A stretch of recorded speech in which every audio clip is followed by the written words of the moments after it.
Hello and welcome to another episode of the Bearded Mystic Podcast, and I'm your host Rahul N. Singh. Thank you for taking out the time today to either watch or listen to this podcast episode. Today we will be continuing on with my thoughts on the Bhagavad Gita, and before we do start, if you would like to support the Bearded Mystic Podcast, you can do so by signing up to the Patreon page, and the link for that is in the show notes and video description below. Also, every Saturday there is a free meditation class. If you would like to join, you can find the details in the show notes and video description below. Let's do a recap of the last episode, which we looked at chapter 3 verses 30 to 35. Sri Krishna guides Arjuna that he must dedicate and perform all his actions as an offering to Brahman, to that pure awareness. He needs to give all to this one.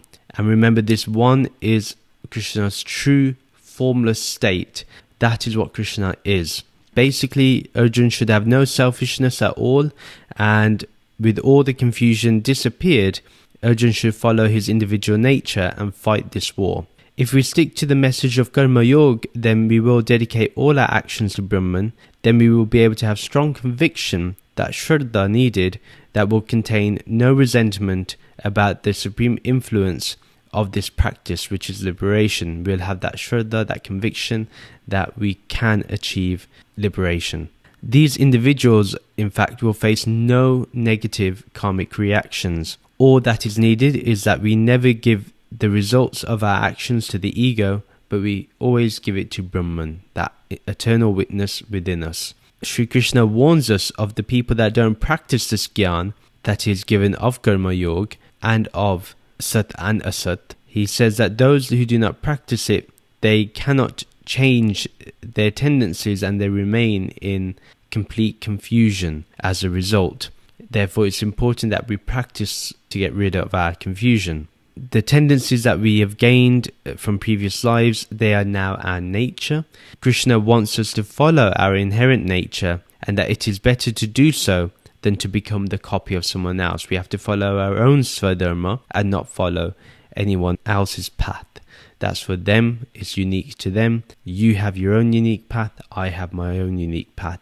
We have to find that calling, we have to find what that path is by introspection and by utilizing the wisdom that Sri Krishna has given. Today we'll be looking at chapter 3, verses 36 to 39. Verse 36. Arjuna then asked, O Krishna, what is the force that compels a person to perform actions that are Paap, in violation of the laws of nature? O Krishna, what is the force that compels a person to perform actions? First thing here is, he wants to know what compels someone. What is the thing that makes someone act in a certain way? Then he specifically says that are Paap, that are in violation of the laws of nature. Whatever is in violation of the laws of nature will end up causing suffering. This is what we need to understand. But this question that Arjuna does ask, it is something that we would ask too. We all probably feel this, that even though we try to be good, something always compels us to do things that cause suffering to others, that goes against nature. Sometimes we feel compelled to do things that just are not us and is totally not our normal behavior. Sometimes you hear of scenarios where people get really angry and they're like, I don't know where that came from. Things like that is what Arjuna is referring to as well. What is that energy? What is the source of that which creates suffering for us? What is it? What's that thing that compels us? And I just want to emphasize the definition of Paap that is given in this context is the violation of the laws of nature, not just activities that cause suffering. So remember, with Sanskrit words, a word may change its definition based on the context. In the previous verses, we've been talking about one's nature. The nature that is referred to here is one that we cause destruction or disturb the peace of others by our own actions. Maybe it's something we do, something we say. The context really of this verse is, what is that force that compels someone to act in the wrong manner? Verse 37, Sri Bhagavan replied, when unfulfilled desire is transformed into krodh, anger, and is fueled by the hungers of Rajagun, it produces an all-consuming and destructive force that drives humans to cause Paap. Know this to be the unseen enemy of all. To really understand this, we have to break it down a little.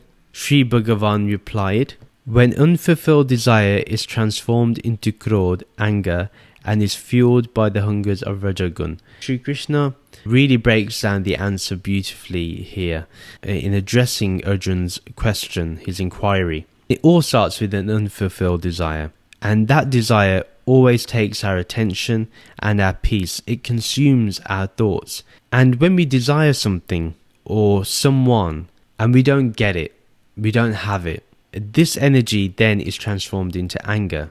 So if you ever go into why you're angry and what is causing your anger, you'll actually see that it goes back to an unfulfilled desire. Now, an example of this would be that maybe you wanted your football team, your soccer team, to win a game. Say you supported Liverpool and Liverpool didn't win the game. Your desire was that they should win. If they won the game, it would be a fulfilled desire. But because they didn't win the game, they lost, it became an unfulfilled desire. Now, what happens when you go home? Say something triggers you. Maybe you wanted to eat when you get home, but nothing is made for you. Or maybe you go home and your children or someone else is fighting, and what happens there? It creates anger. You're angry about something else, but you're going to project that anger that you're really angry at other people that have no relation to your anger. Instead of going there with peace in mind, you go there with anger, and you just get triggered by it. Someone pushes past you when you're walking to the train station, and then you just start cursing them. Really angry that you lost the game, that your team lost, but you take your anger out somewhere else. Once this anger arises, then it is further fueled by Rajagun, which tends to be filled with so much energy that it can lead to anxiety, overthinking, pushiness, aggressiveness, and hyperactivity. Remember, Rajagun is activity. It wants us to act.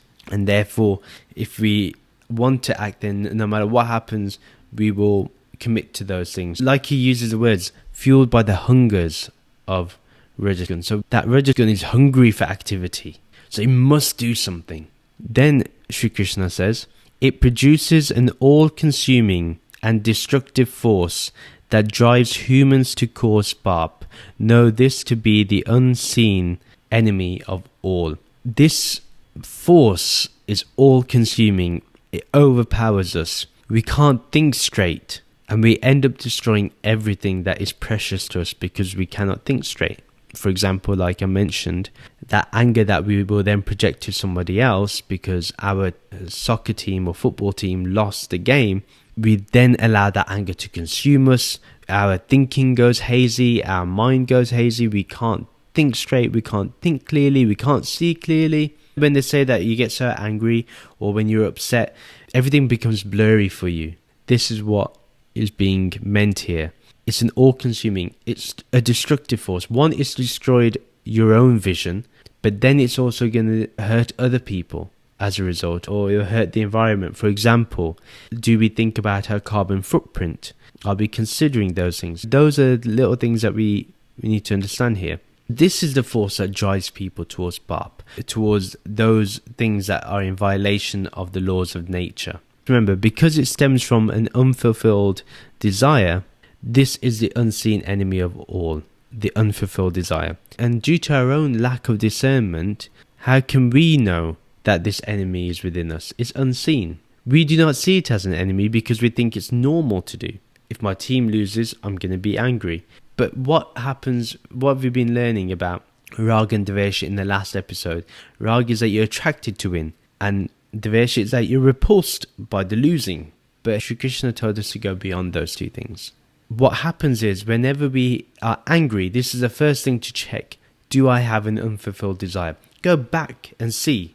Before you get angry at somebody else, that may be the right approach, but first check, is my anger being caused by something else? For example, if you get angry at your child for not getting the best grade, is that anger because your child didn't get the best grade, or is it triggered because you didn't get the best grade when you were at school? Your desire then is being projected to the child to pass rather than addressing that unfulfilled desire that you had. The context of the whole verse here is that Paap is powered by a force that starts with an unfulfilled desire, that transforms into anger, and then is fueled by rajagun, which is when the mind becomes hazy with overthinking and it must act in a certain way. It gets hazy with overthinking, and then this consumes us and becomes that destructive force where we feel that we must be aggressive, we must be hyperactive, we must push towards what we think is the best thing to do in that situation, even though our thinking is hazy. Verse 38, just as a fire is covered by smoke, a mirror is covered by dust, or an embryo is covered by the womb, so varying degrees of material energy constantly distort the discerning faculty of human perception. Let's break this down a bit. Just as a fire is covered by smoke. First of all, Krishna provides us some imagery to help us understand the point. For example, he uses just as a fire is covered by smoke. So, say a room is full of smoke, but we don't know exactly where the origin of the fire is in that room until we can see through that smoke. Sometimes the smoke may be black due to chemicals we cannot see at all. The other thing is, if one doesn't have discernment, if they walk in the smoke, they may be walking directly into the fire. We can get fooled by our human perception. And then a mirror is covered by dust. So it's not that the face is dirty, the mirror is dusty and needs to be cleaned. If we constantly think about washing our face, but really it's the mirror that needs cleaning, we're not seeing clearly. So varying degrees of material energy constantly distort the discerning faculty of human perception. So what that means is that different energies that we have materially, they can distort our vivek, and therefore we may not see things as they appear to be. But it's really important that we look at whether we are seeing reality as it is, according to the best ability of our senses. Remember, we can't transcend our senses in that sense, in terms of human perception, but we shouldn't allow rajagun to overpower us at whatever level it's at. We shouldn't allow that aggressiveness, that pushiness, that hyperactivity to overpower our thinking.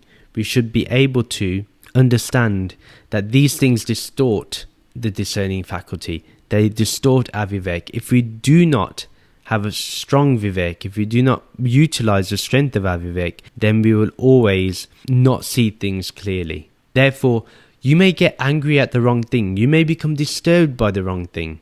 That one thing never happened, but you get disturbed by it. Think of it in this way.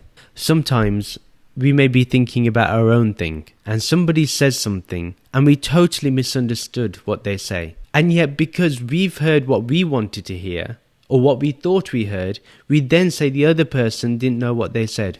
Even though everyone in the room may be saying, this person said this, he didn't say what you think they said. That can distort the human perception too.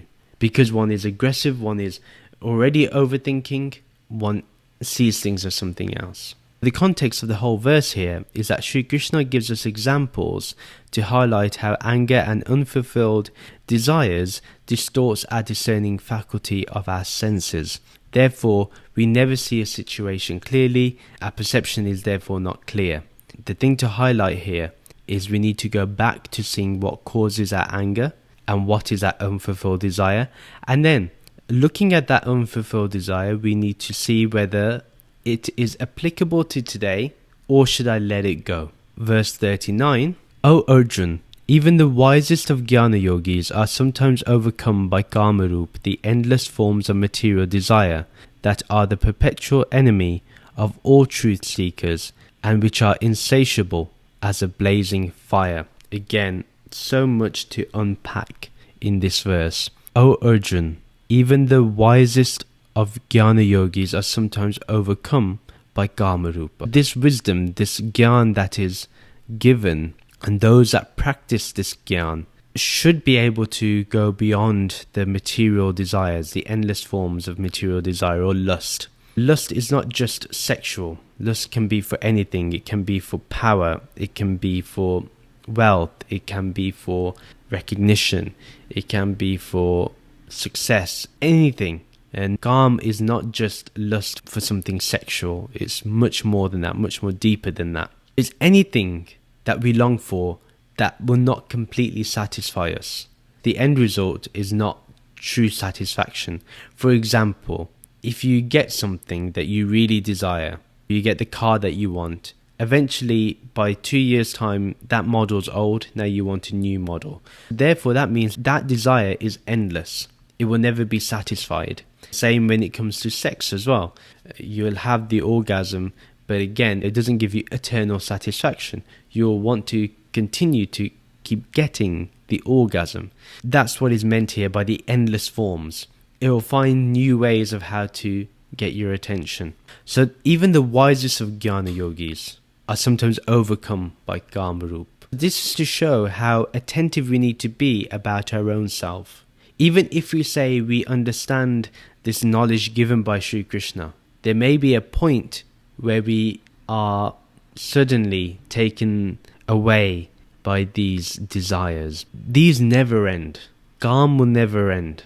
The body will feel it, it will need it, the mind will feel it, it will want it. Those things will not stop. What can happen is if you continuously utilize your discernment. And the one thing that I mentioned in this podcast, which is so important, and I constantly say this, we need to keep sharpening our intellect, our buddhi, with the knowledge of the real and the unreal, of sat and asat. When we know something is changing, we know it's not going to satisfy us. Therefore, we go back to the changeless, that which will satisfy us. Because the changeless is blissful, it is joy, it is happiness, it is peace. If a jnana yogi at one point stops this practice, then they will be overcome by Kamarup. Practice is continuous. It doesn't matter if you are a Paramhamsa or you're the highest guru of any kind, the Param Guru. You may be the Messiah of the whole world, but even here, you may be overcome by Kamarup. Don't think for a second that anyone is exempt from this. It's true. Kamarup is the never-ending enemy for everyone that seeks the truth. You never know when we can be overcome by our material desires. It's interesting. The more you seek the truth, the more you find things are against it.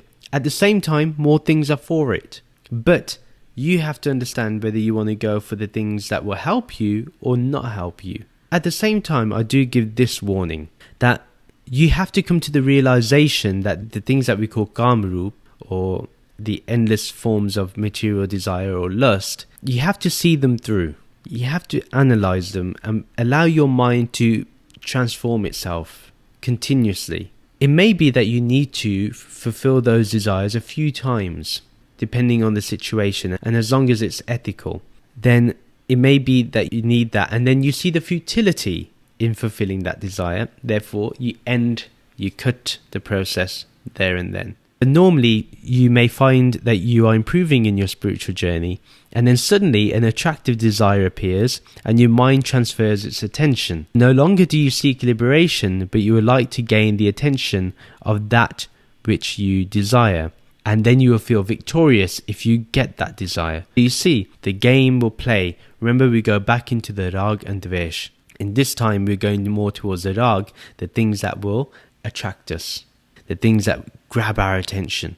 So we have to see here that even when we're improving in our spiritual journey, we don't get into the rag and dvesh aspects, the likes and dislikes, the attractions and the repulsions. And just like a fire consumes whatever is in its path, whatever enters it must be burnt to ashes. And likewise, it will never be fulfilled. It will continue to grow. It has no boundaries. These desires are the same way. They actually will never make you feel complete. They will never make you feel like you've had enough. This is when you have to take the step to say, I do not want to strive for those things anymore. They will never fulfill me. One example I will use, and this is a wonderful example because it's someone alive right now. Jim Carrey is probably one of the few actors and stars that has now said that he's looking to retire, which one is sad because I think he's a phenomenal actor. He's an incredible human being, a spiritual being. But you see, for him, he realizes that now he's got everything he's desired, and the desires are futile. He doesn't need any more wealth. Can you imagine if a billionaire thought the same way as Jim Carrey, how better the world would be? Like, that level of thinking shows his spiritual development. And sometimes even gurus in these ashrams do not have the same way of thinking as Jim Carrey. Even today, you may see gurus who may be in their 70s or 80s or 60s, and they're still looking to consume more. They'll put out a new course that will cost you $1,000. What I would say here is we even have examples of those that do not fall under the grasp of desires, of Kamrup. It's really great when we have those great examples. Jim Carrey, one example of someone who has transcended, or at least is considering it, because they feel they have enough. Phenomenal. The context of the whole verse is that Sri Krishna gives us a great analysis on why material desires can catch our attention whenever we're off guard, and they can take us away from the spiritual path. No matter how wise we are, no matter how much we read the Gita, no matter how much we do chanting of the mantras of Hare Krishna, we can easily get swept by Kamrup. This can create imbalance, and that is not great for the true seeker, and even the wisest suffer. We need to understand that this is a perpetual enemy. Perpetual meaning a continuous enemy. Kamrup is a continuous enemy. Therefore, until the day we die, we have to constantly be in check. And that is the conclusion of this whole episode, really. If you would like to follow me on social media to keep getting updates, or subscribe to my monthly Bearded Mystic newsletter, or join my Bearded Mystic podcast Discord server. All the details are in the show notes and video description below.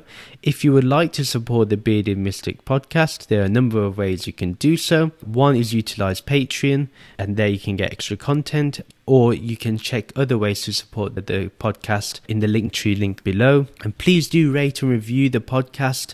You can do so on Apple, or rate it on Spotify, or you can go on my website www.thebeardedmysticpodcast.com and write your review. Go there. I'll put the link in the video description and show notes below. Do check it out. Do write me a review. I greatly appreciate it. Thank you very much for listening, and we'll end with the Shanti mantra. Om Shanti, Shanti, Shanti. Om Peace, Peace, Peace. Namaste.